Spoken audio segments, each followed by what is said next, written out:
Good morning. Today we begin a brand new Bible study. We're going to look at the Gospel of Matthew. The Gospel of Matthew is, of course, the first book in the New Testament. And the way I'm going to go about this Bible study is different from others. We're going to start with an introduction. I want to go through the who, what, where, when, why questions before we get started. And the reason we want to do that is it'll better help us understand the gospel as we read it. So, for example, is it written to the Jews? Is it written to Gentiles, Christians in general? But so let's get right in on it. And we're going to start by looking at the who. Who is Matthew?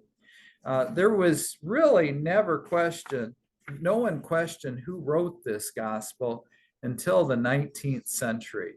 Some of the critical scholars decided that maybe Matthew did not write it. But this has never been in question until, so you would think 1800 years would be enough time to say, yeah, it probably is written by that. But of course, when you're writing your doctorate dissertation, I remember one doctor, he told me this, you have to write something new. And so if you're writing a brand new doctoral dissertation, somebody's got to say, well, Matthew didn't write it. And then, of course, all the controversy starts. So basically, it's been always said that Matthew wrote it, all the way back to Papias. He's a disciple of a disciple. But according to the resources available to us, Papias, the bishop of Hierapolis in Phrygia, was the first to associate the Apostle Matthew with this document. Eusebius, the early church historian, records Papias' account. Matthew collected the oracles, the te or ta lagoia, so the words, in the Hebrew language, and each interpreted them as best he could. So a lot of people, as a result, believe that Matthew was written in Hebrew or Aramaic originally. However, we do not have those copies. Now, I take this a little bit different. I think he did write, he obviously knew Hebrew very well, but it was immediately written in Greek because that was the common language of the day. But as we go, I think I'm going to explain this better. But a lot of people do believe it was translated soon thereafter from Hebrew into our original. Plus, all the early manuscripts that we have, guess what they say at the top of it? Kata matithais, which means according to Matthew. They put that right at the top. So even the documents themselves say Matthew wrote it. So let's look at who this Matthew guy is. Matthew 9:9 says this. As Jesus passed on from there, he saw a man named Matthew sitting at a tax booth, and he said to him, "Follow me." And he rose and followed him. So what do you learn about Matthew? He was a tax collector. What do you learn about him? When Jesus called him, he followed. In other words, Matthew was obedient. He responded to the good news, just like you and I have. When Jesus said to you, "Follow me," what did you do? You followed him. And so in a lot of ways, we can learn from Matthew what it means to follow Jesus. In the book of Mark, it says that Levi, son of Alphaeus, was called by Jesus and followed him. So we learned that Matthew's name is also Levi. Next, other than that, we don't know much about Matthew or Levi, other than his name. However, we can infer some things from the book itself. We know that this Matthew guy is very good at Hebrew. He's very well versed in Hebrew. And as you know, my degree is in Greek and Hebrew. And I took a class and we just translated the entire book. And I can tell you something absolutely amazing. Matthew did not quote the Bible translation of his day when he quoted the Old Testament. And of course, apparently Jesus didn't either. But other books of the Bible do quote from the LXX, or the Septuagint. The Septuagint it gets its name 72 because supposedly these 70 scholars, they translated the entire Old Testament, and so the story goes, they all went in different rooms and translated it, and then when they came out, they compared them and they were all the same. I don't know how true that is, but it's an interesting story. But my point is that the Septuagint was used by the Greek speakers so that they understood what the Hebrew said. But Matthew doesn't use it. Apparently, he translates the Old Testament himself. And same way with Jesus. And I've got a picture on your sheet there of the MT means the manuscripts of the Hebrew, the LXX, which is the Septuagint, or 70, the 70 people that supposedly translated it. And then there's quotes from Matthew itself in the Greek. Now, I know you're not going to be able to read that, but if you were to read it, you would discover they are different. The LXX and Matthew, when they quote, are not the same. Let me show you this in English. This is from the ESV. It says that, do you remember the account of Matthew tells the Christmas story? And when Jesus was born in Bethlehem, you remember the wise men came to visit him. And what did Herod do? He went to worship Jesus? No, he didn't go to worship him. He went and sent his soldiers to go kill Jesus. And remember, he gave the order to kill everyone 2 years of age and younger. Well, Matthew then, yeah, so 2 years and younger. So Matthew quotes from the Old Testament, from Jeremiah, this verse. Do you see that on your sheet? Then was fulfilled what was spoken by the prophet Jeremiah. A voice was heard in Ramah, weeping and loud lamentation, Rachel weeping for her children. She refused to be comforted because they are no more. Okay, if you turn the page to the LXX, you'll see this is my translation of the LXX. It says, a voice in Ramah was heard, weeping and crying and lamentation, Rachel crying forth, not desiring to be stopped because of her sons that are no more. Now, notice there's a couple different words used. I guess it's right on the front there.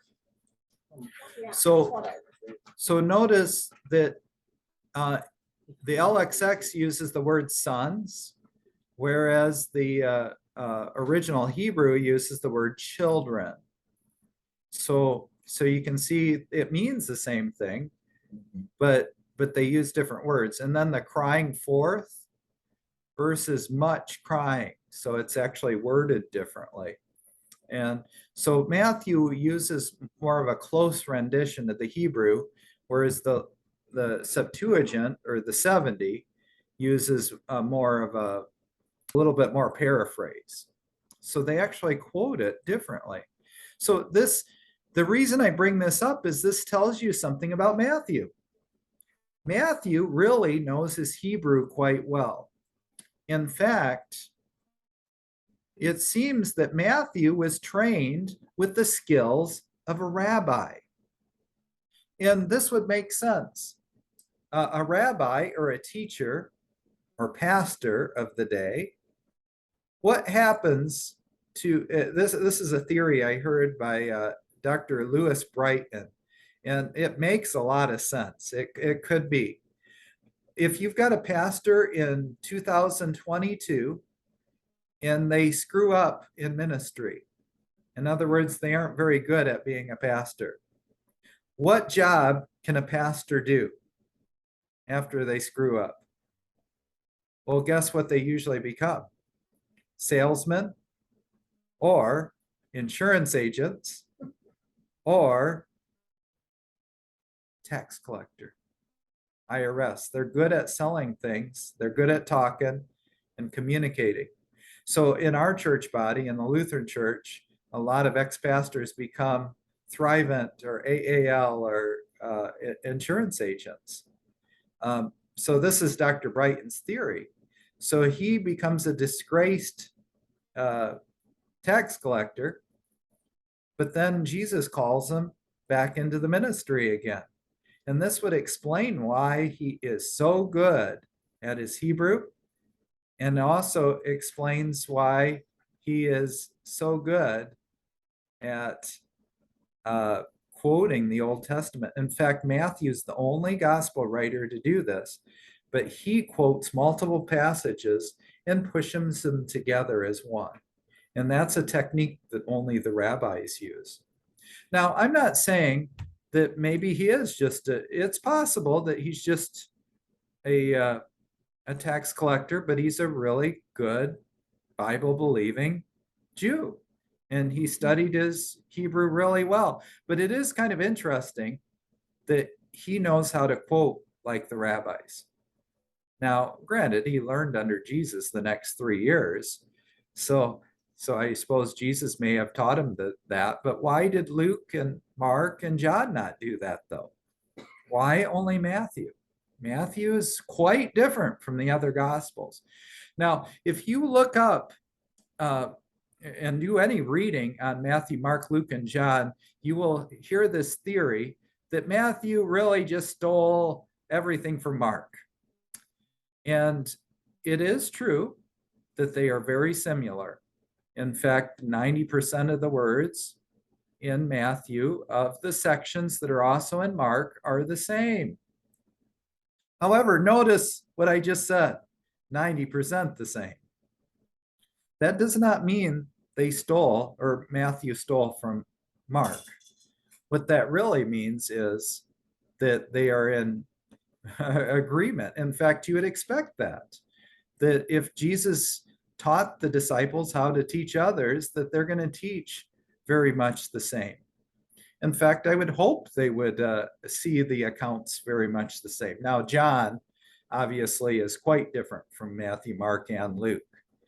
But one of the big differences from Matthew to Mark is the quoting of the scriptures.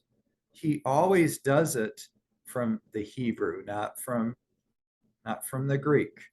And that kind of goes back to Papias. I wonder, Papias, that quote I started with, he mentions that as he understands it from the Hebrew. And why would he write that? Well, because Matthew knew his Hebrew well. Now, Papias also talks about Mark, and he says of Mark that Mark was writing down the teachings of St. Peter or Peter. So again, let me give you an example of Matthew's brilliant interpretation of the Old Testament. Matthew 11:10 says, "This is he of whom it is written, behold, I will send my messenger before your face, who will prepare your way before you." This is a verse talking about the coming of John the Baptist. But if you look this up in the Old Testament, you won't find it exactly this way. In fact, you will see that he's really quoting from two different passages. The first one is from Exodus 23:20, which says, "Behold, I send an angel before you to guard you on the way, to bring you to the place that I prepared." And of course, that's talking about the leading of God's people out of Egypt to the promised land. God used an angel or a messenger to do that, like Moses. But it's also, is that alluding also to like Malachi 3:1? "Behold, I send my messenger and he will prepare the way before me." And the Lord whom you seek will suddenly come to his temple, and the messenger of the covenant in whom you delight, behold, he is coming, says the Lord of hosts. So this is a typical thing in the Old Testament, that when God wants something to happen, he will send an angel ahead of it, a messenger. It could be a literal angel, like Gabriel that came to Joseph and later to Mary, or it could be John the Baptist, who is a human that's preparing people for Jesus. But this is God's typical way of doing things. When he does something brand new, he'll often send an angel or a messenger first. In fact, how did you believe? You probably had a messenger or an angel. It could have been your parents, could have been a friend, could have been a pastor, teacher that delivers the message, and then you believe. So again, so Matthew takes these passages and seems to push them together in his quote. But it's just something he does. And you may say, well, Pastor, Matthew's not citing his sources correctly. Well, rabbis would do that. They would just quote and push two different passages together. Let me give you an example, modern day example. What if I told you that I was quoting from Psalm 23? You all know how that goes, right? The Lord is my shepherd, I shall not want. And of course, Jesus is the good shepherd. He laid down his life for the sheep. What have I just done? I've taken two Bible passages and I pushed them together as one. I've said Psalm 23 and John 10. You see what I did? I took two passages and I put them on top of each other. Jesus is the good shepherd. The Lord is my shepherd. They're really, when you push them together, you kind of see how God pushes these two things together as one. So even though I'm quoting two passages, I don't need to really say it's from John 10:10 and Psalm 23. I can just say this is Psalm 23, and I push the two together. Jesus is my shepherd. So that's what Matthew does quite often. He loves to push passages together, or maybe I should say he's quoting from Jesus, who does the same sort of thing. Okay, let's go back, learn a little bit more about Matthew. So again, nowhere in the book does it say that Matthew wrote it. However, all the external evidence and even the top of the book, the manuscripts, say that it's according to Matthew. And no one, like I said, no one questioned this till about the 18th century. Okay, when did Matthew write this? Well, the quick answer is sometime after Jesus died and rose. So at least 33 AD. But most likely it was written before 70 AD when the temple was destroyed. So most people, and I have no clue why they say this, but will say it was written sometime between 50 and 55 AD. To be honest, we don't even know that. It could have been written soon thereafter. A lot of these theories are based on, if you say Mark wrote first or Matthew wrote first, then it has to be this date or that date, but they don't really have any hard evidence other than what I would just simply say it was written sometime after 33 and probably sometime before. I don't like to go any later than 55 because the reason people like to say later is because they start saying that this stuff got formulated and some of it got made up, and I disagree with all that. Just believe that they wrote it. If he was there when Jesus was there, he would have been getting older. Yeah, exactly. That's one of the other problems. Matthew probably, as a tax collector, was a little bit older anyway. Probably I'm 40. I mean, let's say Matthew was somewhere between 30 and 50. I mean, good grief, that's in 33 AD, and you typically didn't live till you're Yeah. 100. So I guess he could have lived to 70, but or 80 years old, but tradition suggests that he was killed as well. So he, again, just based on that, if you go much past 55, you've got to be saying that somebody else wrote the book. So that's why modern scholars, they're always saying, well, it was written in 100 or 110. Well, if it was written 100, 110, Matthew didn't write it because he was martyred. He was killed for his faith. So that's why I think somewhere between 33 and 55 before he died too. Okay, so why did Matthew write? Well, I believe the number one reason was to convert the Jews. Matthew very much seems to be written for Jews and believers, Christians. So I would say kind of both, to build up Christians and also to convert the Jews. Now, why would I say that was written to convert the Jews? Well, number one reason, Matthew is the only gospel that mentions all kinds of Gentiles getting converted. Now, you might say, well, Pastor, if it mentions all these Gentiles believing, why would that be about the Jews? Well, I believe that Matthew mentions all these Gentiles believing so that he can wake up the Jews and to say, hey, look, the Jews or the Gentiles are believing and they aren't even part of the faith. Well, you Jews need to get off your back end and start moving and start believing. The second reason I believe that it's written to the Jews is because everything in it it quotes the Old Testament or the other Gospels. 62 times it quotes the Old Testament. Well, Gentiles don't need quotes from the Old Testament. We'll believe just because Jesus said it was so.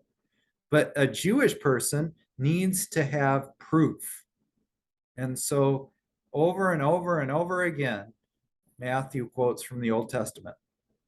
Third, this whole teaching of kingdom of heaven without explanation. See, Mark always has to explain everything. Matthew, he just says it.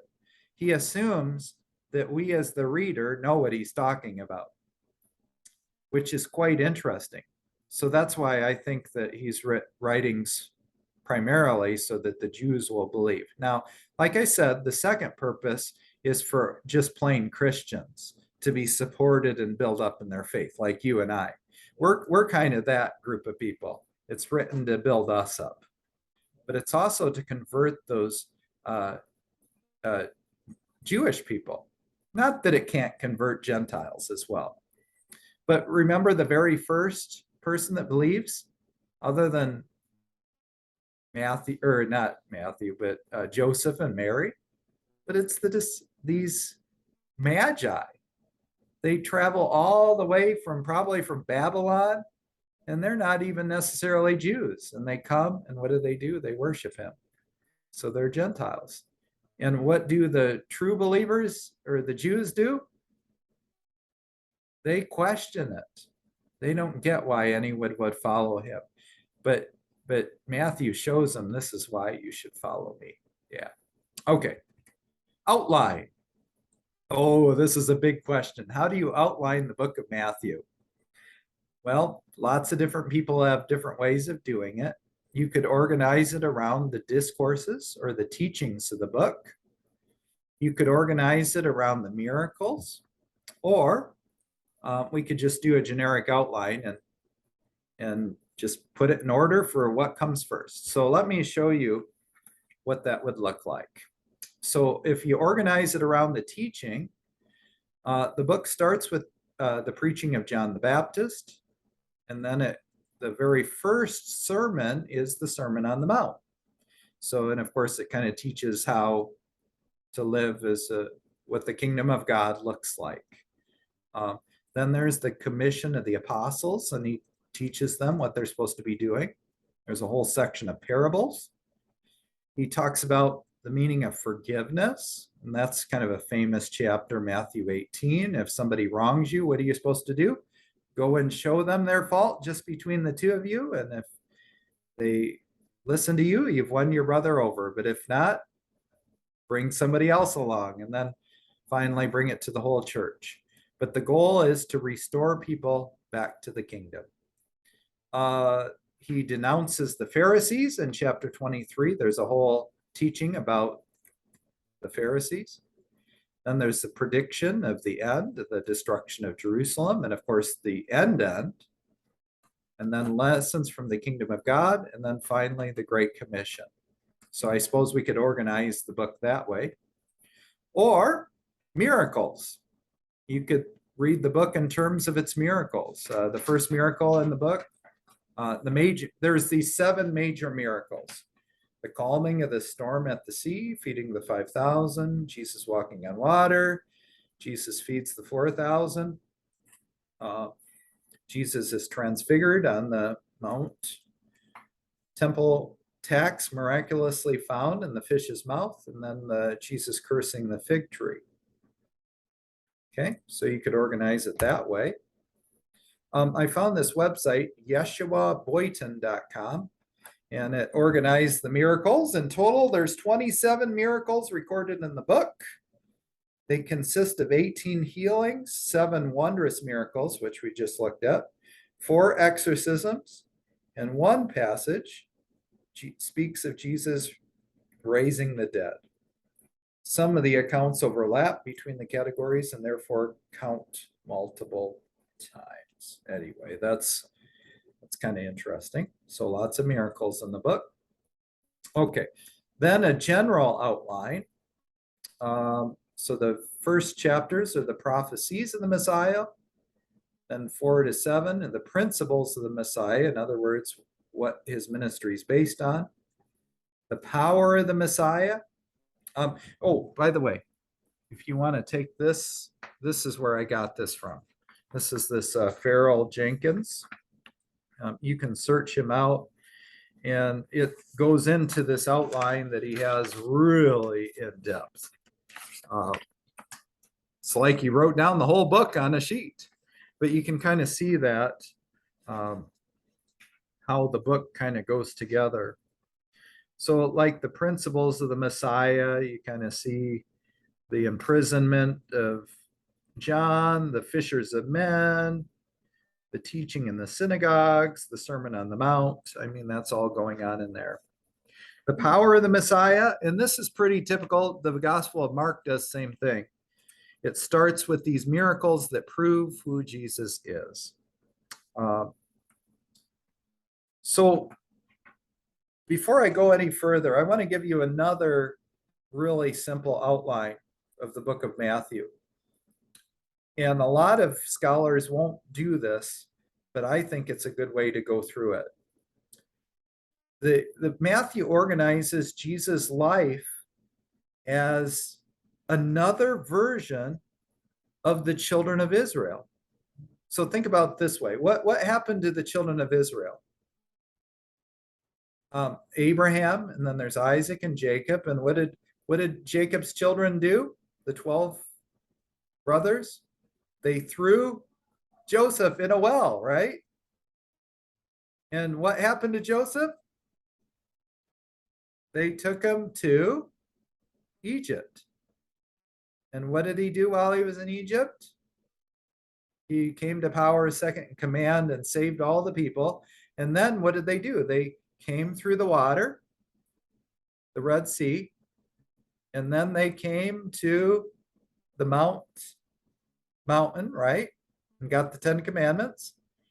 And then they were fed in the wilderness for 40 years with manna and what? Quail. And then they passed through the waters again and came to the promised land. Right? That's real simple, right? So what's the outline of the Gospel of Matthew? Jesus, promised Jesus. What does he first do? He goes to Egypt. And then what happens next? He goes through the water. He's baptized. And then what does he do? He teaches what? Not the Ten Commandments, but what it's supposed to look like to live in God's kingdom. And then he does these absolutely amazing miracles of feeding the 5,000. And what does God do in the Old Testament? He fed them with manna. Jesus feeds them with bread and fish. You see where I'm going with this? The Gospel of Matthew actually follows the accounts of the Old Testament. I don't know why people don't write that down, but I find that this gospel models the Old Testament perfectly, except the Old Testament screws it up because the people sin. Jesus doesn't sin, and he does it perfectly. So that's my theory, personal theory on how this book is organized. And it's really based on this pattern. There's more to it than that, obviously. Let's go back to the Farrell's outline just for a moment, and I'll go through the rest of the way. But I wanted to throw that in there because I think you can overthink this book. So the power of the Messiah, the program of the Messiah, in other words, what he's about, the purpose of the Messiah, the problems of the Messiah, and then the passion of the Messiah. And this is a great outline. I mean, and then there's kind of the prologue and the epilogue of Jesus rising from the dead. But I think that's it's nice. It's got all the P's: prophecies, principles, power, program, purpose, problems, and passions. So it's simple, but I think reading it is actually more simple. He's just writing what Jesus did and how he fit the pattern of the Old Testament, except he did it right. Whereas the Old Testament people screwed it up. And then Jesus made it right ultimately by going to the cross and saving all of us. And that's always the goal. So one of my professors I had in seminary, I'm going to take this from him, but when you read the Gospel of Matthew, read the miracles, read the teaching, but then always read it through what happened on the cross. In other words, read the book as a whole.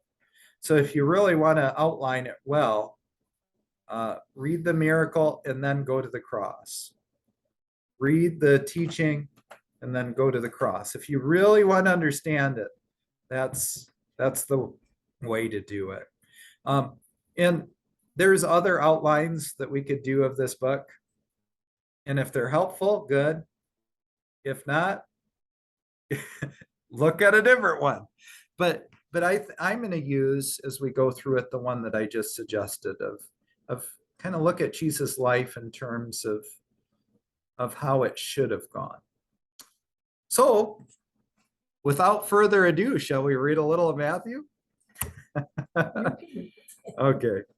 Oh, you guys don't want to read all the names? No. Hard time reading the last one. Yeah. Okay. So we'll just start with verse 1. It says, the book of the genealogy of Jesus Christ, the son of David, the son of Abraham. Okay. So right here at the very start, what does Matthew start with? He doesn't start with Jesus' birth. He starts with the word Bible, the book. See, I've got my Greek here, and it starts Biblos Geneseos. So you use two very biblical words, Bible and then Genesis. So, like I said, Jesus starts, or Matthew starts with the very first book of the Bible. This is a book that continues that book of Genesis. When you read through the book of Genesis, what do you find out? You find out a story of God's people, the genealogies, the generations. And how does that story go? It starts with of course, Adam and Eve, and then it goes all the way through. But who's the main person in the book of Genesis? It's not Adam and Eve. It is Abraham, right? When the vast majority of the book of Genesis is not about Adam and Eve. They're just the first, basically 3 chapters, and then they screw it up. But Abraham is the one. In fact, what's the prophecy in the book of Genesis that God tells Eve? He says, you will have basically a son that is going to strike his head, and his sons or his genealogies are going to strike his heel. In other words, Eve, you're going to have some son someday that is going to crush Satan's head, the one that tempted you. And then it's Abraham through whom we find out is going to be his generation is going to be the one that's going to bless the earth. So as a result, we need to find out who this son is going to be. That's kind of the point of the book of Genesis. There's going to be this son that's going to come that's going to save the world.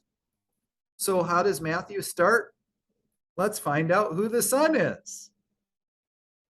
So let's look at verse 2. Abraham was the father of Isaac. Isaac was the father of Jacob. Jacob, the father of Judah and his brothers. And Judah, the father of Perez. And Zerah by Tamar. And Perez, the father of Hezron. And Hezron, the father of Ram. And Ram, the father of Amminadab. And Amminadab, the father of Nahshon. And Nahshon, the father of Salmon. And Salmon, the father of Boaz by Rahab. And Boaz, the father of Obed and by Ruth. And Obed, the father of Jesse. And Jesse, the father of David the king. Okay, we'll stop right there for a moment. What do you notice about this genealogy? That's, you know, Abraham, right? And Isaac and Jacob. And of course, Jacob is going to have the 12 sons. So that's kind of mentioned there. But he picks one particular son, Judah. Remember, Judah is called, in the Old Testament, is called the Lion of the tribe of Judah. He's going to be the one through whom this special son is going to come. So the son is going to have to be a Judean. What else do you notice about Judah? Judah is the father of Perez and Zerah by Tamar. Who's Tamar? Okay, I'll let you know. Tamar, this is a gruesome story. So Judah, basically, he's got these sons, and they are horrible. They sin against God, and God kills them. And they were married originally to Tamar, but they have no kids by him. And so Tamar says, hey, Judah, you need to give me your third son so that we can get married, and have kids. But he doesn't. So Tamar dresses up as a prostitute on the side of the road and ends up sleeping with her father-in-law. And she does this little trickery with him. She says to Judah, he doesn't know who she is. She's all dressed up in fancy clothes and makeup, and so he doesn't recognize her, but he sleeps with her. Well, she tells him, because prostitution is illegal, that you give me your staff so that I can prove who you are. Well, she then runs off, and Judah comes back and says, where's the shrine prostitute that I slept with? Well, there's no shrine prostitute here. So sorry about that. Yeah. So anyway, she ends up getting pregnant. And remember, she lives in Judah's house. And Judah is mad. He's ready to kill her because she's been sleeping around. Well, what does Tamar do? She pulls out the staff of Judah and says, this is the guy whose baby this is. And Judah is humiliated because he slept with her. Okay. See what's just happened? It's interesting. Matthew includes this account in his genealogy. So his descendant is going to be the product of Tamar. What does this tell you about God's plans? That he can use even a messed up account, a messed up. Could you imagine being Perez and Zerah, these twins? Their dad is Judah and their mom is their should be sister-in-law. I mean, it's kind of disgusting in a lot of ways.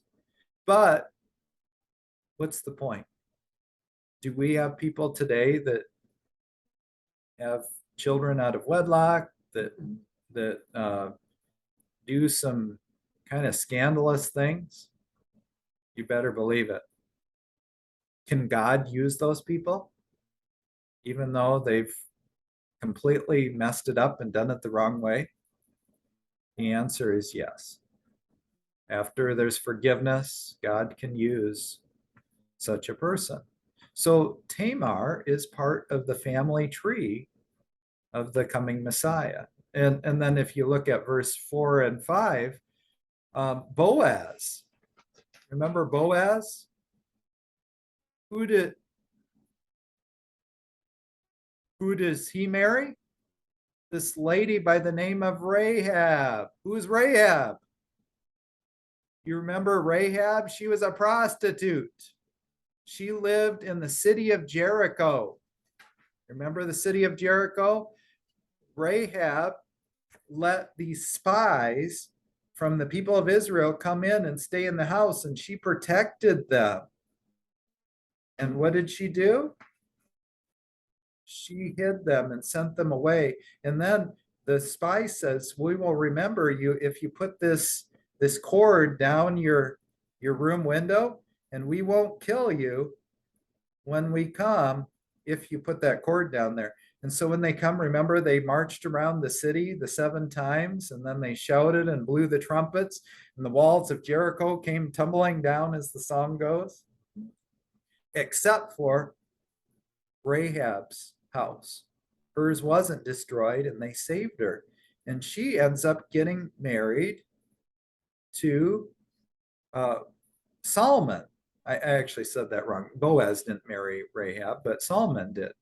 So what did God do? He used this woman who had sinned in the past but had done right, and now she's part of the family tree. And then who does Boaz marry? Ruth. You all know the story of Ruth, right? Ruth is the one from Moab. Her mother-in-law, Naomi, came with her husband during a drought time, and Ruth married one of the sons, except the son died, but Ruth ends up staying with her mother-in-law, Naomi, and comes back to Judah, and then she ends up marrying Boaz. Read the book of Ruth sometime. That's the story. It's a great story. So it's a beautiful, beautiful story of how God uses this Moabite woman, and now she's part of God's family tree. And then Obed, the father of Jesse, Jesse, the father of David, the king. Okay, so David is part of God's family. And remember, God used David, man after his own heart. And God said, you're going to always have somebody on the throne. Remember that? You're always going to have a king on the throne. So what do we learn about this baby that's coming? He's going to be a king. Okay, let's keep going. And David was the father of Solomon by the wife of Uriah, and Solomon the father of Rehoboam, Rehoboam the father of Abijah, Abijah the father of Asaph, Asaph the father of Jehoshaphat, Jehoshaphat the father of Jeram, Jeram the father of Uzziah, and Uzziah the father of Jotham, the father of Ahaz, and Ahaz the father of Hezekiah, Hezekiah the father of Manasseh, Manasseh the father of Amos, and Amos the father of Josiah, and Josiah the father of Jehochanan, Niah and his brothers, the deportation to Babylon. Okay, there's some really bad people in this genealogy. Remember Solomon? Who is Solomon's mom? The wife of Uriah. Remember her name? It's not mentioned here, but it's Bathsheba. So Solomon, what did he do? Or David do? He slept with another man's wife. He was an adulterer, yet God forgave him. And even she is used by God to be a part of the family. So if you ever feel like you're unworthy, read the genealogy. It's not so good. But okay, so then they go to Babylon, and then we'll read the last ones. And all these next names you're not going to know because, to be honest, we don't know a lot about these other than Zerubbabel. And after the deportation to Babylon, Jeconiah was the father of Shealtiel, the father of Zerubbabel, the father of Aviad, the father of Eliakim, and Eliakim, the father of Azor, the father of Zodok, and Zadok, the father of Akim, and Akim, the father of Eliad, and Eliad, the father of Eleazar, the father of Mathan, the father of Jacob, the father of Joseph, the husband of Mary, of whom Jesus was born, who is called the Christ. You see kind of the point here? What was the point of the book of Genesis? This is the story of God's generations, of how he's going to save humanity. And now what's the story of Matthew? This is the whole story of how you get to Jesus. And they had to go through this line. We're going to stop here in a second, but I do want to mention the next verse. We'll spend some time on this next time. So the generations from Abraham to David were 14 generations. From David to the deportation of Babylon, 14 generations. From the deportation to Babylon to the Christ, 14 generations. We'll talk about that heavy next time, because there's actually, if you look it up in the Old Testament, there's more than 14 generations. Matthew does some very interesting Hebrew gymnastics. And I'll see if I can explain that a little bit next week. But very fascinating. So I hope from this lesson today, you feel confident Jesus can use you. If he can use Ruth, if he can use Bathsheba, if he can use Rahab, and if he can use Tamar, he can use you. Now, I'm not telling you to go off and commit adultery. That's not my point. But my point is, even with a checkered past, God is able to use you.